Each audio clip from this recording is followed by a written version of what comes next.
porque a gente vai trazer agora um assunto, pessoal, que mexe com o nosso dia a dia, né? São as relações nas organizações, né? E não importa se públicas ou privadas, mas essa questão de relacionamentos aí, garantindo ou não, né, a permanência de empregados. É porque hoje a gente vai trazer um assunto muito intrigante aqui na entrevista do dia. Entrevistado do dia. Você costuma mandar figurinhas em grupos de trabalho, Samara Souza? Quem nunca? Quem nunca? Quem nunca? Olha, atualmente é muito comum enviar figurinhas nos grupos de WhatsApp, até mesmo em grupos de trabalho. Roseli, vamos falar agora sobre um caso de demissão por justa causa que foi revertido na Justiça. O juiz Marcelo Oliveira da Silva, titular da 12ª Vara do Trabalho de Belo Horizonte, reverteu a dispensa por justa causa de um trabalhador que foi acusado pela empregadora de postar figurinhas desrespeitosas em um grupo corporativo de WhatsApp. A empresa do ramo de serviços gráficos foi condenada a pagar ao ex-empregado as verbas rescisórias devidas no caso de rescisão imotivada por contrato de trabalho. E o autor, que trabalhou para a empresa por mais de 13 anos, foi dispensado sob acusação de mau procedimento e indisciplina. Tudo aconteceu após postagem pela empresa no grupo de WhatsApp sobre atraso no pagamento e de adiantamento salarial aos empregados. O autor então postou figurinhas no grupo corporativo, do qual também fazia parte o dono da empresa. As figuras foram consideradas desrespeitosas pela ré, que alegou que as mensagens causaram tumulto no ambiente de trabalho, justificando a aplicação da justa causa. Contudo, após examinar o caso, o magistrado concluiu que as figurinhas postadas pelo trabalhador não tiveram gravidade suficiente para comprometer a confiança indispensável ao contrato de trabalho. Além disso, ficou comprovado que o autor nem mesmo foi o primeiro a publicar as figurinhas sobre o aviso do atraso salarial, o que afastou a alegação da empresa de que ele teria instigado o comportamento dos colegas. Bom, e sobre esse caso, nós vamos conversar agora com o advogado trabalhista Leandro Bosch, que vai falar sobre as implicações jurídicas em torno desse caso. Doutor Leandro, bom dia, bem-vindo e obrigada aí a sua entrevista ao Jornal da Rios. Muito bom dia, quero agradecer aqui a oportunidade e o privilégio de estar com vocês aqui hoje, nessa manhã. É isso. Doutor, a gente pergunta, então já começa a primeira pergunta com algo assim que pouco passa pela cabeça do trabalhador e da trabalhadora, principalmente se ele está num retorno, né, ao mercado de trabalho, se é o primeiro emprego, né, não vai ler ali a CTPS, nem a atualização dos seus direitos trabalhistas e também os seus deveres. E a gente precisa aqui que o senhor também nos atualize. Quais são os critérios para uma demissão por justa causa? Sim. Bom, vamos lá. Começando pela justa causa, né? Sabemos que a justa causa, ela é uma aplicação de uma penalidade a mais grave de um ato que tem que ser muito considerado faltoso. Então, hoje a CLT, ela traz lá em seu artigo 482 quais são os motivos que poderiam ensejar a aplicação por justa causa. Mas lembrando, tem que ser um ato muito grave a ponto de romper e de extinguir o contrato de trabalho. Então, quando existe um rol ali, que é um rol taxativo, que nós temos as hipóteses que vão ensejar a ruptura contratual. Você até mencionou um pouco antes, falando sobre a anotação na carteira de trabalho, né? E essa informação, ainda que o trabalhador seja dispensado por justa causa, não pode constar a informação, o motivo, né? Sob pena até de a empresa ser responsabilizada por danos, se constar essa informação. Então, nesse caso, a justa causa, ela vai constar ali no termo de rescisão, ou que o motivo da decisão vai constar a nomenclatura, mas não o motivo pelo qual ensejou a ruptura do contrato. E na carteira de trabalho, de fato, não pode ter aí nenhuma informação constando o motivo da extinção do seu contrato de trabalho.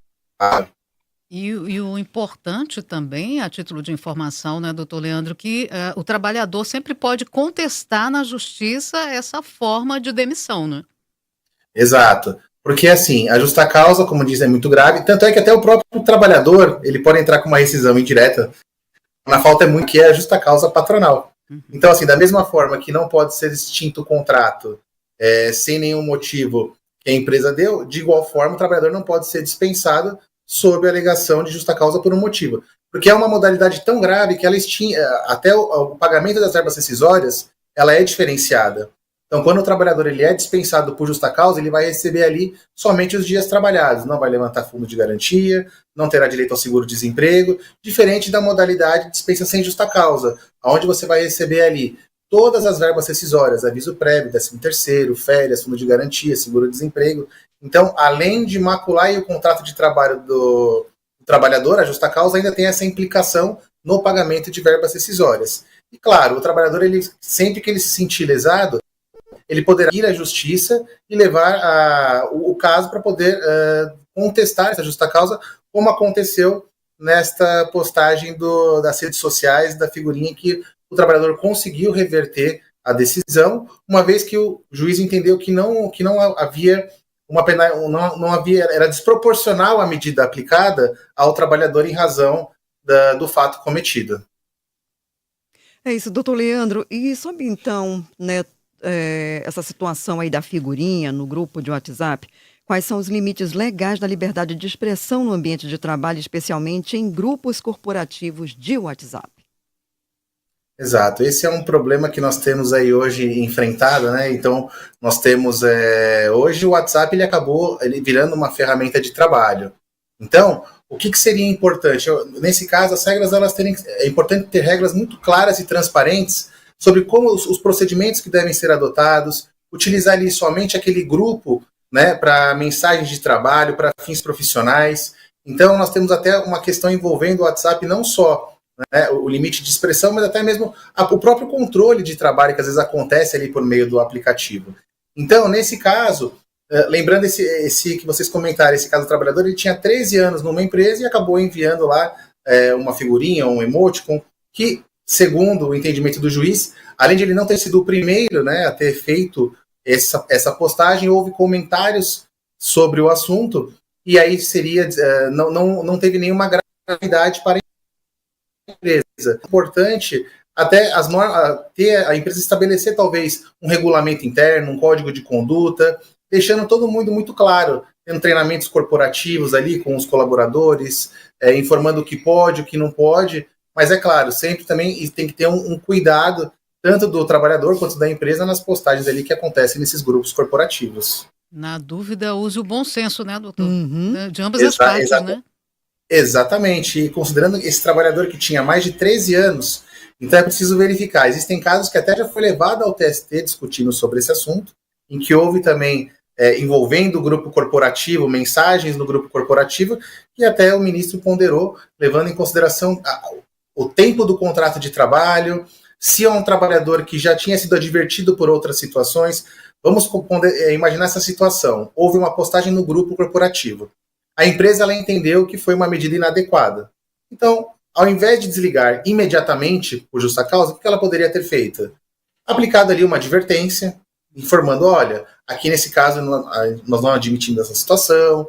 E aí depois, se o fato acontecesse novamente, poderia ter uma gradação dessa penalidade, porque aí não foi algo, já tinha sido avisado, já tinha sido comentado, e a empresa ela estaria ali resguardada sobre esses, criando mecanismos das condutas que podem ser utilizadas ali nesse grupo corporativo, mas não de imediato dispensar por justa causa, porque ali extinguiu o contrato e sem nenhum motivo grave o suficiente para aplicar essa penalidade. Certo. E o uso de figurinhas pode ser considerado uma forma de comunicação profissional inadequada? Em que casos isso pode gerar consequências jurídicas, doutor? Olha, esse ponto eu acredito que seja caso a caso, porque a figurinha, quando você vai colocar uma figurinha, qual que é o conteúdo desta figurinha? Ela tem, de fato, um conteúdo suspeitoso, um conteúdo grave ou não? Então, essa situação, por isso que é importante deixar a regra bem clara de o que pode e o que não pode. Então, assim, preciso analisar cada caso para ver, que, de fato, que ali sempre tem que ter o limite a pessoa ela pode ter a liberdade de expressão, mas tem que também ter um limite ali que não ultrapasse aquela barreira que vai atingir a outra pessoa. Então é importante ter essa regra clara do que pode ser utilizado, até porque nós sabemos que muitas vezes as conversas elas vão vindo com mensagens, com emoticons, com figurinhas, e elas vão andando ali e nem sempre são situações que são desrespeitosas ou graves. Então é importante deixar muito clara essa regra e estabelecer ali, como você mesmo disse, sempre ter essa questão do bom senso, de ter aí do que você vai colocar, o que você vai postar. Doutor Leandro, a Samara colocou aqui há pouco a questão do bom senso para ambas as partes. No entanto, qual a importância da definição prévia de normas claras sobre comunicação interna, inclusive via WhatsApp, para evitar conflitos legais? Isso é fundamental. O que acontece é que nem sempre as empresas elas possuem esse canal, nem sempre existe um regulamento interno, nem sempre existe um código de conduta, nem sempre é passado ali as normas como vai ser utilizado. O que nós vemos aí no dia a dia é que, de fato, a pessoa entra no trabalho, ali já existe um grupo corporativo ou é criado por alguma razão, e ali começam as mensagens, as trocas de mensagens, e elas vão sem nenhuma diretriz. Então, essa parte preventiva, ela é muito importante. É importante que as empresas elas tenham essa mudança de cultura, de mentalidade, de fazer um trabalho de prevenção, até porque a prevenção é um investimento melhor do que a reparação pelo prejuízo. Lembrando que a gente coloca ali, se você coloca as normas claras para os trabalhadores, como tem que ser, o que pode, o que não pode ser feito, então ali você tem uma regra do jogo clara. Então, então é importante, sim, essas questões preventivas, mas infelizmente nem todas as empresas acabam adotando. Doutor Leandro, isso é mais comum do que a gente possa imaginar, e como os tribunais vêm lidando com os casos de demissão motivados por interações digitais no ambiente corporativo? Em que sentido essas motivações? Eu não entendi a pergunta. Eu posso dar um exemplo? Sim, fala. Sim. Funcionário que pega a rede social, aliás, que cria uma rede social da empresa ou da organização pública que ele trabalha. Não é? Não foi por maldade, não foi para manipular dados, foi só para, né, tentar dizer, olha, até assim, eu trabalho nesse local, então qualquer coisa entre em contato conosco, tem até um botão de reação, né, e tudo. Então, isso já chegou em tribunal também. Recentemente nós tivemos um barulhão aqui na cidade, uma secretaria, né, aí pública, que inclusive até colocou um documento proibindo os funcionários, os servidores, de se manifestarem em nome da secretaria. Sim. Na verdade, o que acontece? Aí, quando nós vamos ter essa questão de envolvendo as mídias sociais, hoje nas redes sociais, Instagram, Facebook, TikTok, então, às vezes, muitas pessoas eles têm aí aquela liberdade e até expõem o próprio ambiente de trabalho.